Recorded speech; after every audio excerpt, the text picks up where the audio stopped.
नमस्ते प्यारे छात्रों, आज हमें चौथी इकाई की दूसरी कविता देखनी है और कविता का नाम क्या है बच्चों? ध्वज फहराएंगे। अभी इस कविता को हम शुरुआत करेंगे। सबसे पहले तो मैं इस कविता का गायन करने वाला हूँ और मेरे पीछे पीछे आपको भी इस कविता का उचित आरोह अवरोह के साथ गायन करना है। तो चलो बच्चों, कविता को शुरुआत करते हैं।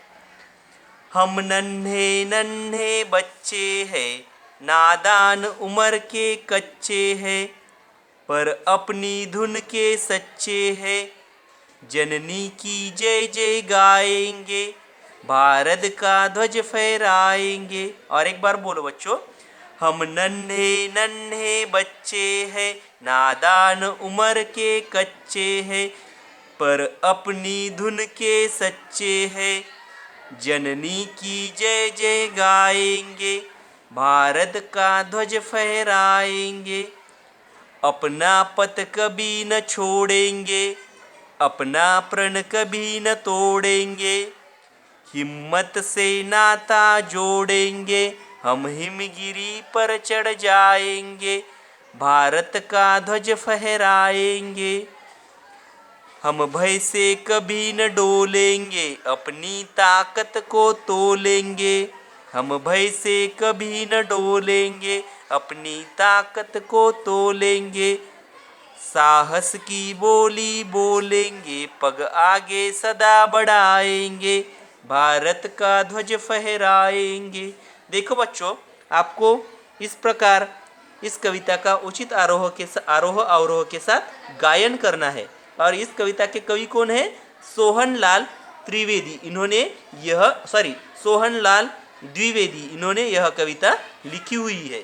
और देखो बच्चों, यह जो अभी हमने कविता देखी है, इस कविता का अभी मैं आपको अर्थ बताने वाला हूँ, तो आपको यह अर्थ ध्यानपूर्वक सुनना है। देखो बच्चों, कविता में दिया है, हम नन्हे नन्हे बच्चे हैं, नादान उम्र के कच्चे हैं। देखो बच्चों, यहाँ पर हम बच्चे जो है वह छोटे छोटे बच्चे हैं और हम नासमझ है और हमारी उम्र जो है वह बहुत ही कम है, पर अपनी धुन के सच्चे हैं। जननी की जय जय गाएंगे, भारत का ध्वज फहराएंगे। और आगे कवि जी बोलते हैं, परंतु हम में एक लगन है, हम भारत माता की जय जयकार करेंगे और हमारे भारत देश का जो झंडा है वह झंडा हम फहराएंगे, ऐसी हम शपथ लेते हैं। ऐसे कवि कहते हैं। आगे देखो कवि क्या कहते हैं, अपना पथ कभी न छोड़ेंगे, अपना प्रण कभी न तोड़ेंगे। हिम्मत से नाता जोड़ेंगे, हम हिमगिरी पर चढ़ जाएंगे, भारत का ध्वज फहराएंगे। देखो बच्चों, आगे कवि जी क्या कहते हैं, हमारा जो पथ है, हमारा जो रास्ता है, वह हमारा रास्ता कभी नहीं छोड़ने वाले हैं। और हमने जो प्रण लिया है, कौन सा? हमारे भारत देश का ध्वज फहराने का, वह प्रण जो है, वह वादा जो है, वह हम कभी भी तोड़ने वाले नहीं है।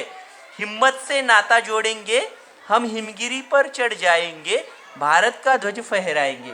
देखो वो बच्चों, और आगे कवि जी कहते हैं, यह जो बच्चे हैं वह प्रतिज्ञा ले चुके हैं और उस प्रतिज्ञा पर वह अटल रहेंगे और हिम्मत से वह काम लेने वाले हैं। और हिमालय पर्वत जो है, हमारा हिमालय पर्वत जो है, उस पर्वत पर चढ़कर वहाँ भारत का ध्वज फहराने का काम यह छोटे छोटे बच्चे करने वाले हैं, ऐसे कवि जी कहते हैं।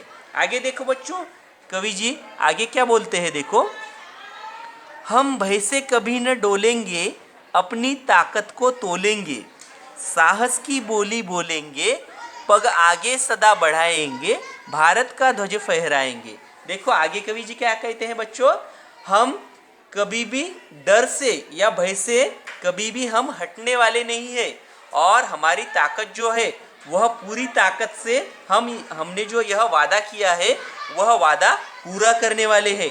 और साहस की बोली बोलेंगे, मतलब हमें जो साहस है, जो धैर्य है, उस धैर्य के साथ उस हिमालय पर्वत पर हमारे भारत का जो ध्वज है, हमारे भारत का जो झंडा है, वह फहराने का काम हम करने वाले हैं।